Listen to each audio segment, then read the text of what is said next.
How to book flight tickets in Skyscanner. Hello everybody, welcome back to our channel The Solution Guy. In today's video I'll simply guide you on how you can actually book flight tickets on Skyscanner, so make sure to watch the video till the end. In order to book flight tickets on Skyscanner, all you need to do is just go in and first of all open the Skyscanner application. Then once you launch the Skyscanner app, you will see this type of interface where if you look closely, you can find flights, hotels and car hire. So basically what you want to do is you just want to go to the option called flights that you see over here. And then once you go to the option called flights, you have to select your route, which means your departing place as well as the place where you want to depart to.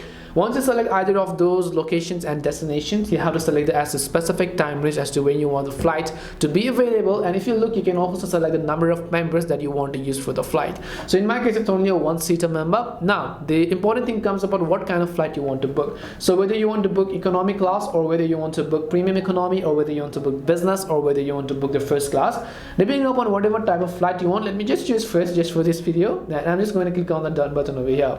So once I click on the done button, I'm just going to click the search button, and then once I've done that, it's going to show me a list of available flights over here. So you can see over here.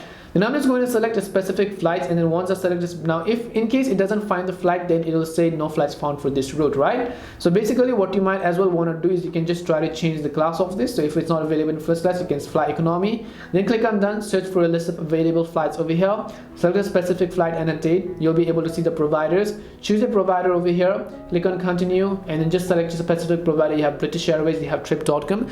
Depending upon the list of available flights, these options may vary from yours to mine. So just select the flight that you want to book over here. Once you select a specific flight, just go to this site, confirm the payment method, and then your flight ticket will be successfully booked in Skyscanner. This is how you can book flight tickets in Skyscanner. We hope the video was really helpful, and if it did help you, then make sure to leave a like and subscribe to the channel. And if you have any questions, feel free to leave them down. Thank you very much for watching, and see you in the next video.